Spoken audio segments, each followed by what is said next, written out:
He's Nick. I'm Matt. We're Insufficient. Tuesday, buddy. Tuesday. Tuesday, bro. What does that mean? Off to Disney tomorrow. It means International Jams is back, baby. I gotta tell you, out of some of our daily segments, and we need to fade out. This is your favorite? No, but it seems to be a fan favorite. You look at likes, engagements, listens, International Jams presents, and that tells me that there's room for sponsorship. So if you own a jam company and you want to bring our little community the International Jams, you can. What record do you got up behind you? Yeah, that's a great question. This is one of my prized possessions. You're going to hate it. What is it? That is an original Changes in Attitude, Changes in Latitude, Jimmy Buffett release. First press. I would not keep it. If it's the first press, I would not keep it out of its sleeve. It has no value. It just makes me happy. It has zero value because nobody cares about Jimmy Buffett. Dude, people are like, Nick, what kind of music do you like? I'm like, well, I like Phish. They're like, okay, what else do you like? I'm like, well, I like Jimmy Buffett. And they're like, I like Jimmy Buffett. What else do you like? I'm like, I like 50 Cent. And then they just walk away. They're like, that's too weird. There's no common denominator here. And well, we don't have time for grab ass this morning. We got too much shit going on. First thing, what we got to do is just quickly go over. Wait, stop it. We got to go over Trey's show last night. Just a quick overview. Let's just hit the highlights. Wang Bok Center, the Bok Wang Center, the Lulu Chow Wang Center. Well, it's Bok now. Bok. Yeah, because that motherfucker owns everything. What a tool. Ernie Bok Jr. Bok and the Automotives. Have you heard his band? It fucking blows. Dude, I think just because you're rich doesn't mean you should be playing music. Have you seen O'Leary, that guy from the Shark Tank, try to play guitar? He posts him playing guitar. He sucks. I should stick to making money. When I found out that Ernie Bok Jr. owned a private plane from a car dealership, that's when I knew the world was fake. On the side, it's called Box Cox. Oh, my God. I've seen his house in the vineyard, dude. It's fucking huge, and his driveway is enormous, and he's got 2 terracotta soldiers at the end of it. Yikes. Yeah. Wang Theater at Bok Center. Last night, just quickly, I think some of the highlights, I would say Brian and Robert, maybe 46 Days, my friend. 46 Days was really good. He tried What's Going Through Your Mind. It was tough. However, the story at the end of it was fantastic. He's talking about how the last time he set foot in the Wang Center was 31 years ago today for the Boston Music Awards, which my band at the time was actually, we got nominated for Best Jazz Group at that time. In 93? Not 93, a few, like 10 years ago. Dude. So he went there. They decided they were recording Rift at the time. They're like, we're going to play Rift. Then they realized that the front row consisted of all of the members of Aerosmith. And the song Free, where Trey says, I can't see through the lights, is a myth. He can see through the lights. He can see the front row. That's about it, though. That's about it. And it was Aerosmith. And it was Aerosmith, and they were so nervous that they played so fast that it sucked. They didn't even do a sound check. Time out. He didn't say it sucked. Yeah, he did. Nah, I'd like to go. Yes, he did. That. Yeah, he said it was horrible. Horrible. He says we were playing so fast. In the beginning, Phish did have a hard time in the brighter lights. Oh, with a bigger arena? When they were out of their normal Phish tank, they had a harder time. You watch some of those performances on Dave Letterman, and it's good, but I loved Dave Letterman. But it's not the same. Like some of the beginning ones, they're when not they the same first level played Chalk Dust of on Phish. fucking Letterman, it's awesome. I love that. Okay, but that's Chalk Dust. It wasn't a new song they just wrote. Anyways, they were talking about how old they thought they looked, and he's like, at that time he was like 45. He's like, he's 15 years younger than I am now, so they weren't that old. You got to think about Phish during that time. They are a local New England band, right? And Aerosmith was fucking gods at that time because Aerosmith's from Boston. And they were they were really getting to their peak in 93, Aerosmith. Loving an elevator. Living it up when I'm going down. My father-in-law, Jimmy, who I'd love to have on here one day. Jimmy grew up in Somerville with these guys. And he's got some great stories about Aerosmith in the earlier days that we should talk to him about, but it's good. Anyways, I love it. I digress. Here's my thing. Okay, great show last night, Trey. Thank you for that. I hate Boston fans. The number of people yelling out in the jackass fucking who kept saying Walfredo, go fuck yourself. What a dick. It's George. I did know some people in the audience, and one of them. So I've been listening to Phish and had such a weird life that one of them was, and my wife hears this fine, is a friend of mine now, but we thought about, like, we met when we were single, right? And we thought about dating, and she would have been the only person who also really liked Phish that I've ever dated. Like, I've converted a lot of people into at least tolerating them, if not somewhat liking them, but this person independently liked Phish, and it didn't work out. It wasn't a love connection, which is good. But as I was thinking about that this morning while listening to Pebbles and Marbles, I don't think you could be in a relationship with somebody else that really likes Phish, like a really deep, committed relationship, because eventually you would have the conversation like, why do I really like Phish? And Matt, you and I have known each other for a decade. We've talked about Phish for most of that time period. And we've never once said to the other person, hey, man, why do you really like Phish? Or why do I really like Phish? Because it's personal and nobody fucking cares. I'm just happy you like it. And that's how I feel about everybody else there. And I'm a little mad at Trey for playing Turtle in the Clouds, because you should play that with Paige, because that makes me happy. Same with If I Could. With Paige, I love that. Happy. I love that question. I think that goes out to everybody. Why do you like Phish? And I don't want to know. I do want to know. Everybody's reason, I think, is different. For me, there's a lot of nostalgia involved in this. And oh my God, are you really answering this? I like Phish. Yeah. But again, I think it's the musicianship, and it's the fact that I feel like they're the only other band that I know that gives me the energy and the vibe of having an orgasm than me playing my own music. Because, come on, man, you've never seen Bittersweet Motel? Every time I get to that last set, it's like I'm coming. And then girls see my muscles and I'm coming all night. That's the feeling of playing. That's in Bittersweet Motel? Yeah. I have blocked that out of my mind. Speaking of today's segment, I think they were in Spain when he did that interview. But they're the only band that gets me to that feeling, other than when I've played my own music and jammed. That feeling. I have not experienced that with anybody else. And that's tough to recreate. They have a very Disney aspect to me, right? Where they've embedded themselves so good. Their marketing is so good that it's like part of who I am and culture. I think that they have something in common with Taylor Swift, where everything that they put out is by design. There's lots of connections. Yeah. And there's a lot of deep meaning. So the question is, why do you like Phish? Matt gave his reason. I don't want to hear yours. So if you want to stick it to Nick, answer in the comments. Let us know. All right. Today in international, is it international? One last thing. Trey played Valdez, and he said it's about North Carolina. I'm pissed because I always thought he didn't know how to spell Valdez, and it was about Alaska.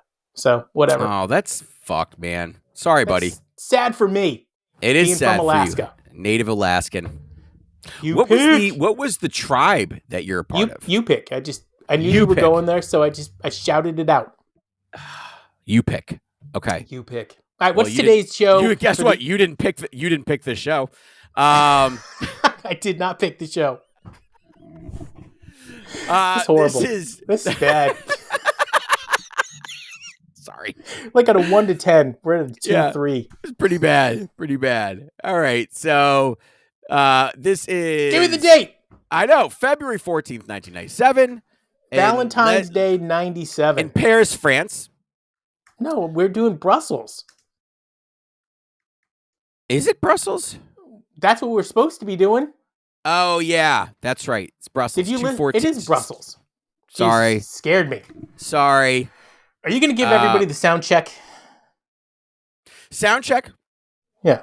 Work on Soul Shakedown Party. Yeah, Funky Bitch. We need to work on this. Yeah, we got to work on this. When the Circus Comes and Samson Variation. Do you think that that's Samson and Delilah variation? I don't know. If anybody has a copy of the sound check? That's a Grateful Dead song. Oh, by the way, so this is only for the people who listen to this episode. Most of the time, I trash the Grateful Dead and I say that I hate them. There's a level of truth to that, but I also know all of their music and all their songs. So over the course of the rest of March, I'm going to work in Grateful Dead references, and your job is to find them and then to comment on them. Yeah, it's in Brussels, Belgium.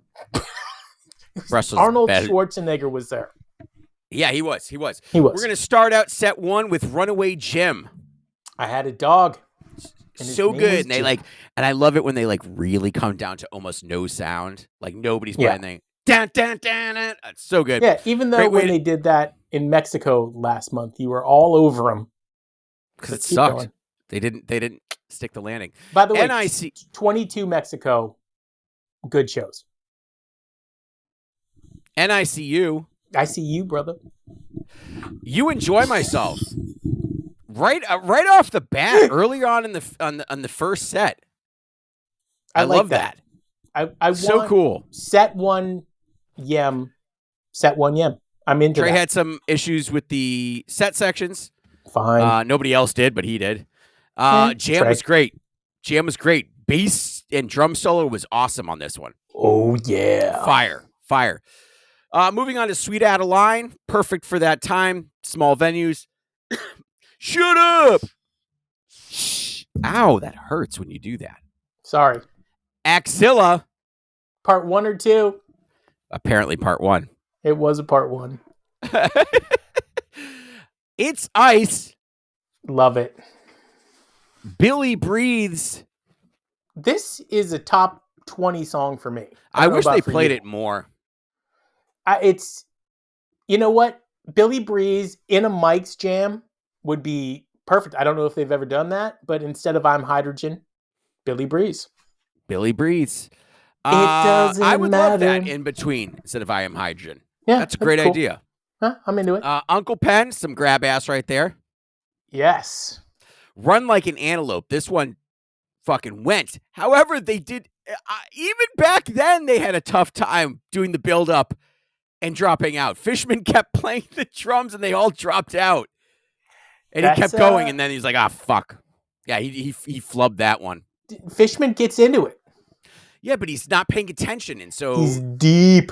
Yeah, they didn't connect on that one. Either way, anything still from very set good. 1 you didn't love? Not really. Yeah, I think it was really good set 1. Oh, a 3.1 rating. 3.1. Yikes! And I'll tell you why it was a 3.1 when we get there. Yeah. Okay. Opening up set 2, AC/DC Bag. What's the name of the Jizzmaster 2000? AC/DC Bag set 2 opener. Yeah, set 2 opener. So good. Yamar, nice Yamar. It's a downshift from AC/DC. It is a downshift, but the groove was laid heavy in this one. Mike was on top of it.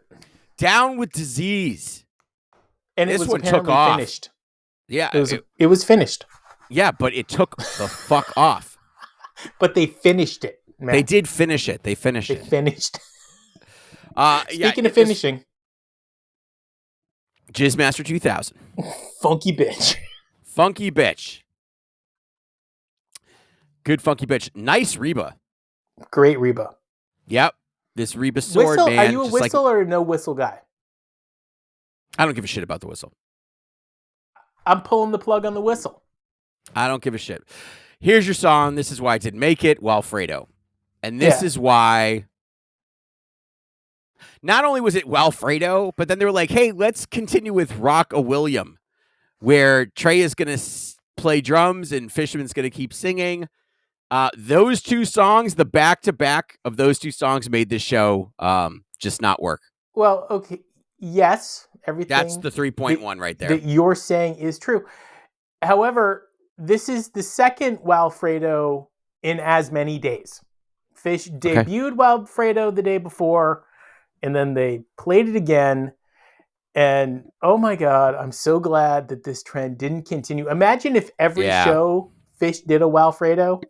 I would stop going to the shows. No, you wouldn't, but you would. I would take the largest shit break.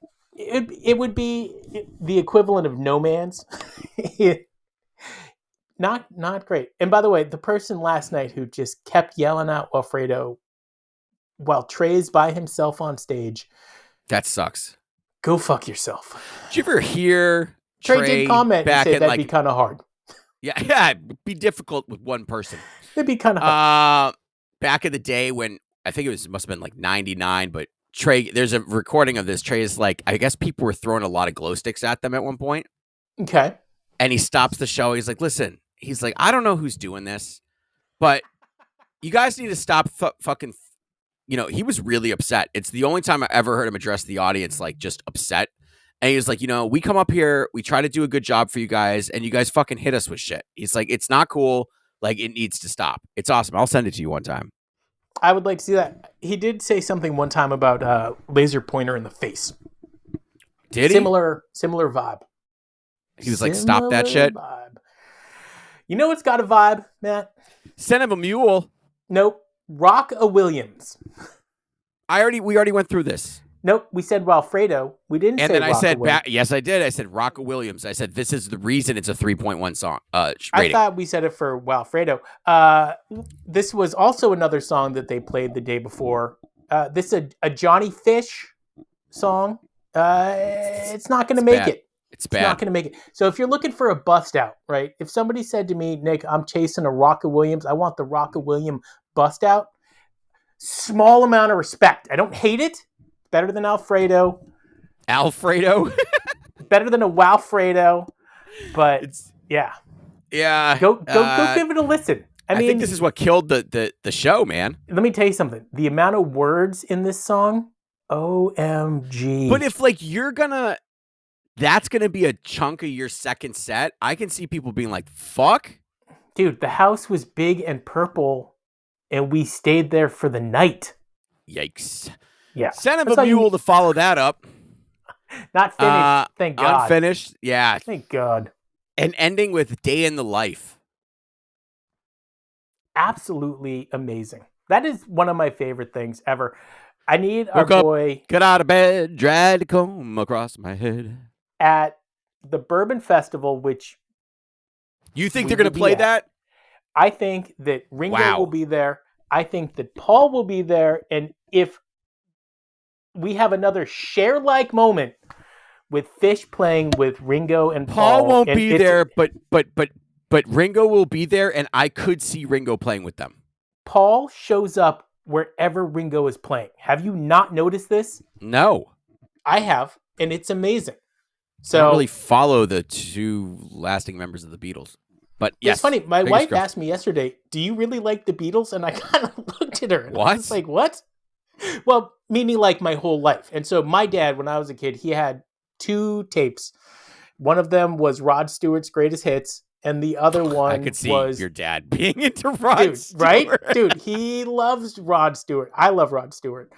Dude, If You Want My Body and You Think I'm Sexy.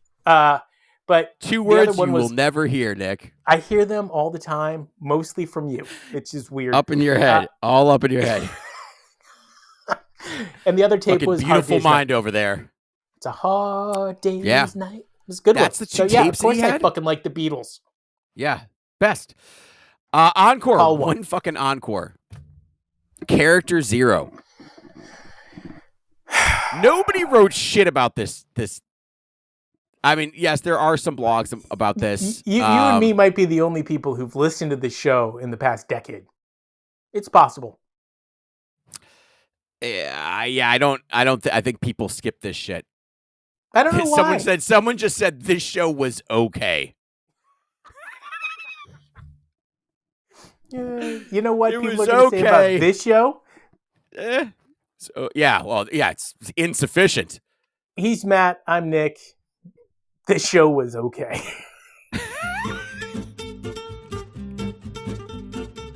Damn it. I was going to play more acoustic Trey. I forgot. Oh, you dick. I know. I'm loving these acoustic Trey shows. By the way, he's playing Disney World in a week. I'm not going to be there. No, he isn't. Sucks. Yes, he is. He's playing the Disney Theater in Orlando on the 26th of March, and then he's got 3 days off. You know he's going to Disney World. He is not. Look it up. You fuck. I'm not going to be there. You just miss it. I'm pissed. Holy where's the Disney Theater? It's got to Disney be Springs? It's got to be in Orlando, like the city. Man, what if it was like the Disney Springs Theater outside? You would never. Yeah, you would never. You would